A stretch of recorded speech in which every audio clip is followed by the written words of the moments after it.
নমস্কাৰ আজিৰ এই ভিডিঅ'টো জানো হওক বৃষ ৰাশিৰ ব্যক্তিসকলৰ বাবে জুনৰ মাহটো কেনেকুৱা যাব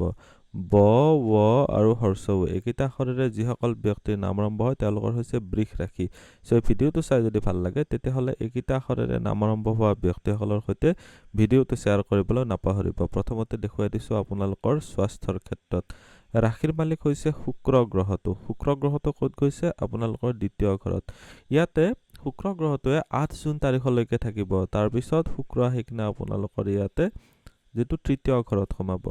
তৃতীয় ঘৰত শুক্ৰ গ্ৰহটোৰ স্থিতি এক্স্যাক্টলি বেয়া নহয় কমিউনিকেশন স্কিলৰ কাৰণে ভাল হ'ল কিন্তু যেহেতু এটা শত্ৰু ৰাহিষ্ঠ হ'ব সো বৰ্তমান সময়ছোৱাত আপোনালোকৰ পেছাবত ইনফেকচন হোৱা বা পানীৰ পিয়াহ লগা কিডনিজনিত কমপ্লেইন স্কিনজনিত ইস্যু এইবিলাক ক্ষেত্ৰত অধিক সাৱধান হ'ব লাগিব বৰ্তমান সময়ছোৱাত শুক্ৰ গ্ৰহটোৱে ৮ তাৰিখলৈকে অলপ ভাল স্থিতি ৮ তাৰিখৰ পিছৰ সময়ছোৱাত স্কিনজনিত ইস্যু অহাৰ যোগ আপোনালোকৰ দেখা গৈছে এতিয়া দেখুৱাই দিম যে আপোনালোকৰ শনি গ্ৰহটোৰ দৃষ্টি যেহেতু আপোনালোকৰ পাকস্থলীৰ ঘৰত আহি আছে আৰু এইটো ঘৰত অইন কোনো গ্ৰহৰ গোটেইটো মাহ শুভ গ্ৰহৰ প্ৰভাৱ নাই সো বৰ্তমান সময়ছোৱাত আপোনালোকৰ এচিডিটি জনিত প্ৰব্লেমে ডিস্টাৰ্ব দিব পাৰে সো তাৰ প্ৰতি অলপ ধ্যান ৰাখিব পাৰিব লাগিব আপোনালোকৰ খৰচৰ ঘৰৰ পৰা মংগল গ্ৰহটোৰ দৃষ্টি আহিছে আপোনালোকৰ ৰোগৰ স্থানত সো আপোনালোকে বেমাৰ আজাৰৰ ক্ষেত্ৰত অলপ বেছি সাৱধান হ'ব লাগিব ৰোগৰ ক্ষেত্ৰত বিশেষকৈ ৰক্তচাপজনিত প্ৰব্লেম বা কিডনিজনিত প্ৰব্লেম পেছাবত ইনফেকচন হোৱা বা ইউৰিনাৰী ট্ৰেক্টত কমপ্লেইন এনেকুৱা ধৰণৰ প্ৰব্লেমৰ ক্ষেত্ৰত খুব সাৱধান হ'ব স্কিনজনিত ইস্যু আহিব পাৰে ছালৰ উজ্জ্বলতা কমি যাব পাৰে সো তাৰ প্ৰতি অলপ ধ্যান ৰাখিব পাৰিব লাগিব এতিয়া দেখুৱাই দিম আপোনালোকৰ উপাৰ্জন ধন সঞ্চয় চৰকাৰী চাকৰি ব্যৱসায়ৰ ক্ষেত্ৰত কেনেকুৱা হ'ব উপাৰ্জন ধন সঞ্চয় চৰকাৰী চাকৰি ব্যৱসায় উপাৰ্জনৰ ঘৰত দেখিবলৈ পাৰিছে শনি গ্ৰহটোৰ স্থিতি শনিৰ স্থিতি উপাৰ্জনৰ ঘৰত থাকিলে আপোনালোকৰ অধিক কষ্ট কৰোৱাব এইখিনি সময়ছোৱাত আপোনালোকক ঘৰত আৰামত বহি থাকিব নিদিয়ে এইখিনি সময়ছোৱাত আপোনালোকে যিমান বেছি মেহনত কৰিব পাৰিব সিমানে আপোনালোকে বেছি বেনিফিটেড হ'ব পাৰিব কষ্ট কৰিবলৈ ৰেডি থাকক বৃহস্পতিৰ দৃষ্টিও আহিছে 2 জুনৰ পৰা আপোনালোকৰ ইনকামৰ ঘৰত বৃহস্পতি ইনকামৰ ঘৰৰ মালিক যিসকলে জাৰ্নালিজম মাস কমিউনিকেশন ৰিলেটেড জড়িত হৈ আছে তেওঁলোকৰ কাৰণে খুব ভাল বৃহস্পতিৰ দৃষ্টি আহি আছে আপোনালোকৰ সপ্তম ঘৰত সপ্তমত বৃহস্পতিৰ স্থিতি দৃষ্টি আহিলে যিবিলাক কনসাল্টিং বিজনেস হয় তেনেকুৱা বিজনেসত আপোনালোকে অধিক প্ৰফিট আপোনালোকে ল'ব পাৰিব এইখিনি সময়ছোৱাত আপোনালোকৰ ব্যৱসায়ৰ ক্ষেত্ৰত আপোনালোকে যদি শিক্ষকতাৰ লাইনত ব্যৱসায় কৰি আছে সপোজ কোচিং চেণ্টাৰ আছে বা আপোনালোকৰ টিউটৰিয়েল হোম আছে তেতিয়াহ'লে আপোনালোকে ভাল ফল লাভ কৰিবলৈ পাৰিব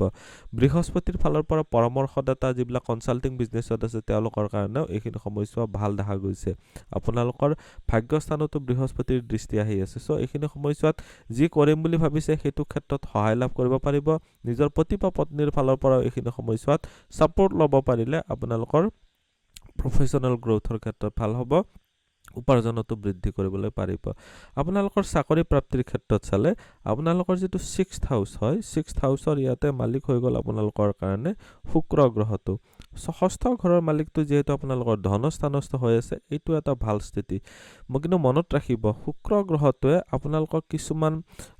ক্ষেত্ৰতহে বেছি সহায় দিয়ে যেনেকুৱা ব্যৱসায়ৰ ক্ষেত্ৰ সো আপোনালোকৰ লগ্ন অধিপতি যেহেতু শুক্ৰ গ্ৰহটো হয় বা ৰাশিৰ মালিকো হয় শুক্ৰ গ্ৰহটো মানে বৃষ ৰাশি বৃষ লগ্ন দুটাই আপোনালোকৰ এই ভিডিঅটো চাব পাৰে সো যেহেতু শুক্ৰ গ্ৰহটো বৰ্তমান আপোনালোকৰ ৮ জুনলৈকে এটা পজিটিভ স্থিতিত আছে আপোনালোকে ভাল ফল পাব পাৰিব আপোনালোকৰ এতিয়া দেখুৱাই দিম আপোনালোকৰ ব্যৱসায়ৰ ক্ষেত্ৰত 15 তাৰিখলৈকে আপোনালোকৰ ৰবিৰ দৃষ্টি আহি আছে ব্যৱসায়ৰ ঘৰত সো উনৰ কাপোৰৰ ব্যৱসায় ইলেক্ট্ৰিক্যাল বস্তুৰ ব্যৱসায় যদি আপোনালোকে কৰি আছে হেতু ক্ষেত্ৰত ভাল 15 জুন তাৰিখৰ পিছত ৰবি মিথুন ৰাশিত যাব মিথুন ৰাশিত যেতিয়া যাব হেতু সময়ছোৱা আপোনালোকৰ কাৰণে ভাল হ'ব ৰবি আপোনালোকৰ লগ্নত থাকিলে সন্মান প্ৰাপ্তিৰ যোগ বনায় যদি আপোনালোকে চৰকাৰী সেক্টৰৰ কৰ্মচাৰী হয় এইখিনি সময়ছোৱাত আপোনালোকে ভাল ৰিজাল্ট কৰিবলৈ পাৰিব চৰকাৰী সেক্টৰৰ ফালৰ পৰা আপোনালোকে নিশ্চয় বেনিফিটেডো হ'ব পাৰিব এতিয়া দেখুৱাই দিম আপোনালোকৰ ভাগ্য পিতা ধৰ্ম বা গুৰুজনৰ ক্ষেত্ৰত কেনেকুৱা হ'ব আপোনালোকৰ ভাগ্যস্থানৰ কিমান সাপোৰ্ট লাভ কৰিব পাৰিব আপোনালোকৰ ভাগ্যৰ কাৰক বৃহস্পতিৰ যেহেতু আপোনালোকৰ ভাগ্যস্থানতে দৃষ্টি আহিব এইটো এটা অতিশয় ভাল স্থিতি হ'ল বৃহস্পতিৰ দৃষ্টি আপোনালোকৰ সৌভাগ্যত বৃদ্ধি কৰাব এইখিনি সময়ছোৱাত আপোনালোকে যিমান কষ্ট কৰিব পাৰিব সিমানখিনি আপোনালোকে বেনিফিট ল'ব পাৰিব বৃহস্পতিৰ ইয়াৰ পৰা ভাগ্যস্থানত দৃষ্টি আহিছে, আপোনালোকৰ ইয়াৰ পৰা আপোনালোকৰ ইনকামৰ ঘৰত দৃষ্টি আহিছে, আপোনালোকৰ বিবাহৰ স্থানত বা প্ৰতিপত্তিৰ স্থানত দৃষ্টি আহিছে। এইবিলাক হৈছে অতিশয় ভাল স্থিতি। বৃহস্পতিৰ ফালৰ পৰা বহুতে বেনিফিটেড হ'ব পাৰিব। আপোনালোকৰ ভাগ্যৰ কাৰক বৃহস্পতিৰ দৃষ্টি থকাৰ কাৰণে পিতা বা গুৰুজনৰ ফালৰ পৰা আপোনালোকে খুব ছাপোৰ্ট লাভ কৰিব পাৰিব। এইখিনি সময়ছোৱাত আপোনালোকে ৰৈ থাকিবলগীয়া নহয়।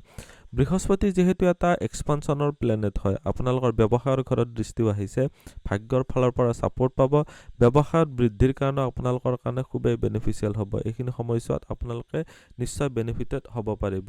এতিয়া দেখুৱাই দিম আপোনালোকৰ প্ৰেম প্ৰসংগ বা বিবাহৰ স্থানত কেনেকুৱা হ'ব, লাভ ৰিলেশ্যনশ্বিপৰ ক্ষেত্ৰত কেনেকুৱা হ'ব। আপোনালোকৰ বিবাহিত যিসকল আছে তেওঁলোকৰ কাৰণে ক'ম যে প্ৰথম 15টা দিন অলপ ইগ' ক্লাছ আহিব পাৰে, তাৰ প্ৰতি ধ্যান ৰাখিব।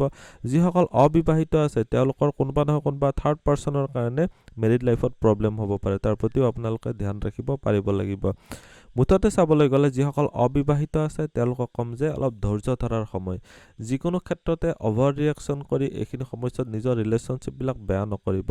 বৰ্তমান সময়ছোৱাত বৃহস্পতিৰ স্থিতি যিহেতু তৃতীয় ঘৰত আছে, এইটো এটা অতিশয় ভাল স্থিতি। ইয়াৰ পৰা মই এতিয়া দেখুৱাই দিম আপোনালোকৰ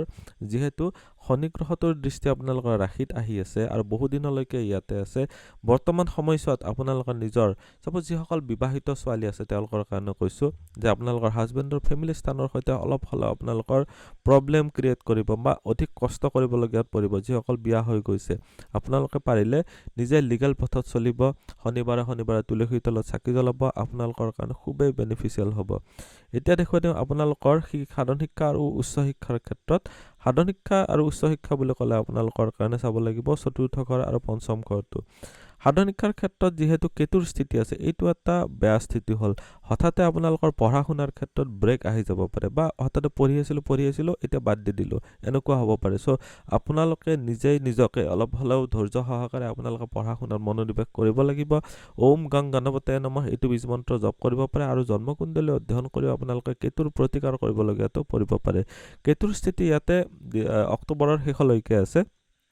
চ' আপোনালোকে অলপ বেছি সাৱধান হ'ব লাগিব। পঢ়া শুনাত যিমান পাৰে সিমান মনোযোগ দিব লাগিব। উচ্চ শিক্ষাৰ ক্ষেত্ৰত আপোনালোকৰ সিমান এটা বেয়া নহয়। উচ্চ শিক্ষাৰ ঘৰত আপোনালোকৰ শনিৰ দৃষ্টি যিহেতু আহিছে, টেকনিকেল এডুকেশ্যনৰ কাৰণে ভাল হ'ল। কাৰিকৰী শিক্ষাৰ কাৰণে বা চিভিল ইঞ্জিনিয়াৰিং বা মেডিকেল লাইনৰ চাকৰি এইবিলাক ক্ষেত্ৰত যদি আপোনালোকে পঢ়ি আছে তেতিয়াহ'লে আপোনালোকৰ কাৰণে খুবেই ভাল হ'ব। আপোনালোকৰ উচ্চ শিক্ষাৰ ক্ষেত্ৰত আপোনালোকে যদি কোনোবা কনষ্ট্ৰাকশ্যন সম্বন্ধীয় ক্ষেত্ৰত যদি গৱেষণা কৰি আছে তেতিয়াহ'লে আপোনালোকৰ কাৰণে এইটো সময়ছোৱা খুবেই ভাল দেখা গৈছে। আজিৰ এই ভিডিঅ'টোত আমি জানিলোঁ বৃষ ৰাশিৰ ব্যক্তিসকলৰ বাবে জুনৰ মাহটো কেনেকুৱা যাব। ভিডিঅ'টো চাই কেনেকুৱা লাগিলে কমেণ্টত নিশ্চয় জনাব। আপুনিও যদি আপোনাৰ বিষয়ে জানিব বিচাৰে তেতিয়াহ'লে হোৱাটছএপত কণ্টেক্ট কৰিব পাৰে। ধন্যবাদ।